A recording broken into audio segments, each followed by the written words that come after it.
What do you like about Chase? Oh man, he super productive. You know, I think he's top 5 in rushing in the NCAA, over 1,600 yards. I think is that about right?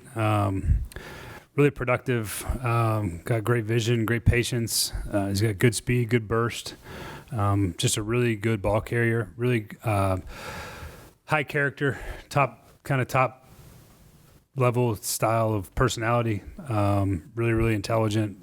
Really enjoyed the meetings that we've had with him. He's a great fit for us and for that running back room. Does a lot of things well, and I think he's going to really be able to help us. Do you think he's his own scheme guy? I mean, it seems like that's what he does. He's a zone guy, or no, it's hard to put a label on a guy like that at this point. You know, I think he's just a good runner. You know, whatever scheme they've run in college, there'll be some similarities. We'll have some things he's never done before, but I think he's a good. You know, all these guys are running out of the shotgun these days too, so you get a good feel for his ability to do that. But I think he's got ability to kind of run all the schemes personally.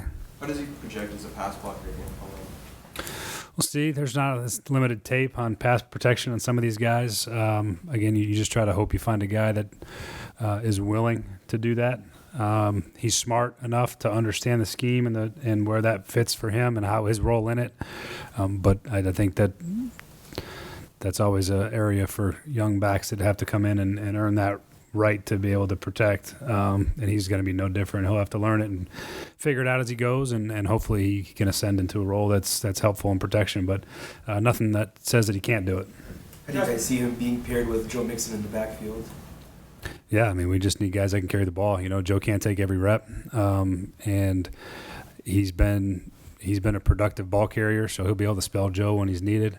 We'll have roles for those guys as they determine them. You know, got a lot of hope and excitement about Travion Williams and what he did in limited roles last year, and obviously Chris Evans is still here as a guy that we've felt really good about, particularly in the pass game. So.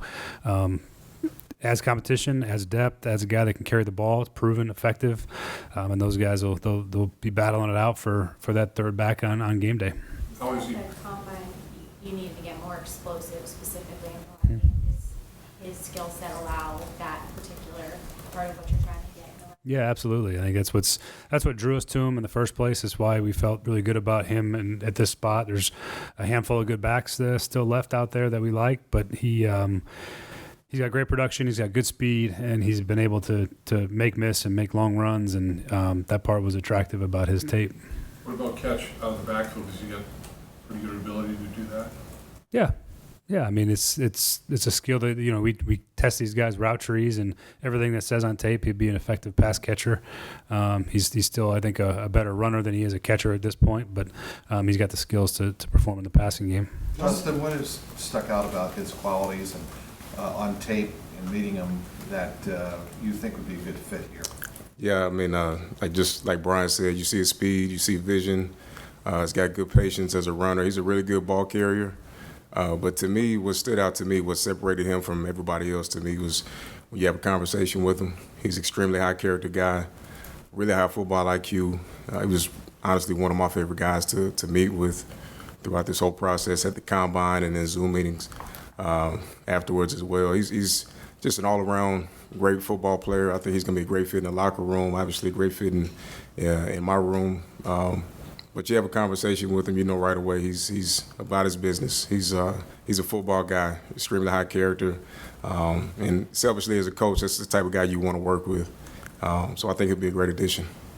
Instinct's a big thing also with running back, obviously, to pair with vision. How are his instincts? Yeah, I mean, again, I think he's just an all-around really good ball carrier. He's got vision, he's got instincts, and then again, he's got good top-end speed to hit a home run, and I think that's something that we need in the room. It's a two-part question. Some of the knocks on him are, how much he did in college, how much wear there could potentially be on his body, and ball protection. Did you guys view either of those two things as things that are correctable, or where are you guys at with those two specific things? Yeah, I think there's something that's, you can control that, There's some things you can't control how tall you are, how fast you are, but how you take care of the football, there's something that you can control. And that's at every level. And that's everybody in our room right now specifically. We talk about that daily. We preach it. So I don't see that being an issue or anything different. That's something that we're just going to continue to work on with him and everybody else in the room. Brian, when you looked at running backs across rounds, like were there specific skills you were prioritizing the most, or you were just looking for the best, back, could have different, strengths? Yeah, the draft was full of a lot of different types of backs. There was some guys that weren't as good of ball carriers, weren't going to carry the load for you as a first, second down, but really dynamic in the pass game. Jameer Gibbs, for example. Those guys are really, really good players. There's a lot of guys that excelled in the protection scheme. There's a couple of guys that fit that role really well. Maybe they weren't as good at ball carriers as some of the other guys. There's some really good heavy-handed big backs that were available. There's some smaller, speedier backs that are available. And really, at the end of the day, it's a preference. There's going to be teams that like guys for a lot of different reasons. I thought it was a really relatively deep draft at running back. I mean, there was a lot of good players that we would have felt comfortable with at a lot of different points in the draft. Still, as it goes on, there's still guys on our board that we liked. And we just felt Chase was the best of that group that was on our board currently. And but there's some good players, and it's as a team, as an organization, what are you looking for your room? And there's a lot of guys that fit different roles. So there's always things you're looking for: pass pro, pass game, ability to carry the ball, and not every back checks all three of those things. Some of them check one or two, some might just check one. But there's a lot of different variations in what people are looking for and what fits different teams. And we just felt really good about Chase's ability to carry the ball, his production, and his personality and his character to fit for us what we were looking for, and was the right time and place for us to pick him. I think running back is probably the only position where experience is viewed as wear and tear, and almost it can be a negative during this process. How did that help your evaluation of Chase? And this can be for both of you, seeing what he brings because he had back-to-back 1,000-yard seasons and a bunch of carries. Yeah, I mean, any productive college running back is probably going to have a lot of carries, just because a lot of times there's one of them and they hand the ball to that guy as much as possible because it helps them win football games, and that's all that the people in charge there really care about. They're trying to win football games, and there's probably an argument to be made for as much if a guy's carry the ball a ton and you're worried about wear and tear, but that doesn't really concern me. It's probably the last thing I would look at when I'm evaluating a running back prospect. I know there is a small factor in it. It does matter to some degree. Obviously guys that have the minimal wear and tear always feel better for their longevity, but at the end of the day, we're trying to find the best player, and if he's got a bunch of carries and a bunch of yards, that's okay with me at the end of the day. Yeah. We're coming to piggyback on that. No, go ahead. Yeah, you're good. I mean, kind of piggyback on that a little bit. Given the amount of carries that he had at a high level, if he needed to come in and get a good amount of workload early as a rookie, does it help that he had so many carries in college so he knows what that responsibility is like? You can answer that. Yeah, I mean, yeah, sure. I think at the end of the day, period, you're looking for production. Just kind of piggybacking what Brian said, I don't think you can I don't think a guy producing at a high level for 2 years back to back, that's not a knock for me. I know you want guys to be fresh and healthy at the end of the day. Come on, Hobson.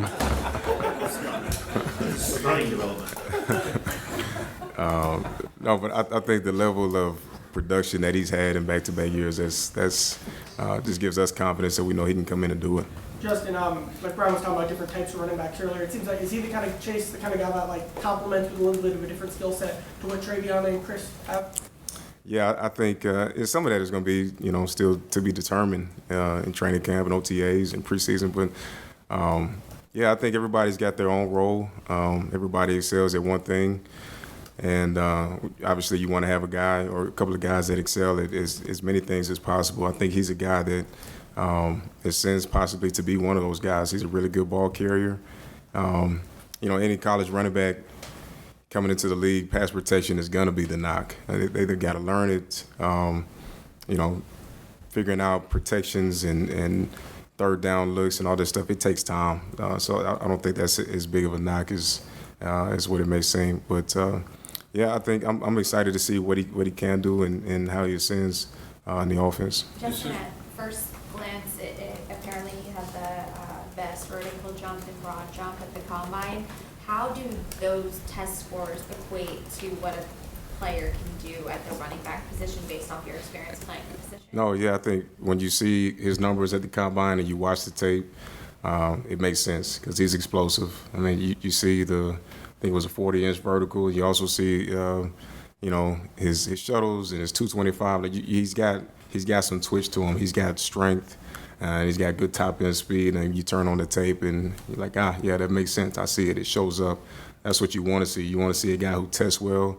And then his numbers that he tests at the combine that shows up on tape, and they translate to production on the field. Is he a low center of gravity, contact balance type guy with that, 5'9.5" or whatever, and was he like 215? I mean, is he one of those kind of guys? Yeah. And then yards after contact kind of guy? Yeah, he's a guy that's going to finish forward. Low center of gravity. I think. He's a guy that's tough to tackle. Yeah, he's got good top end speed, but he's a tough runner too. He's going to finish forward.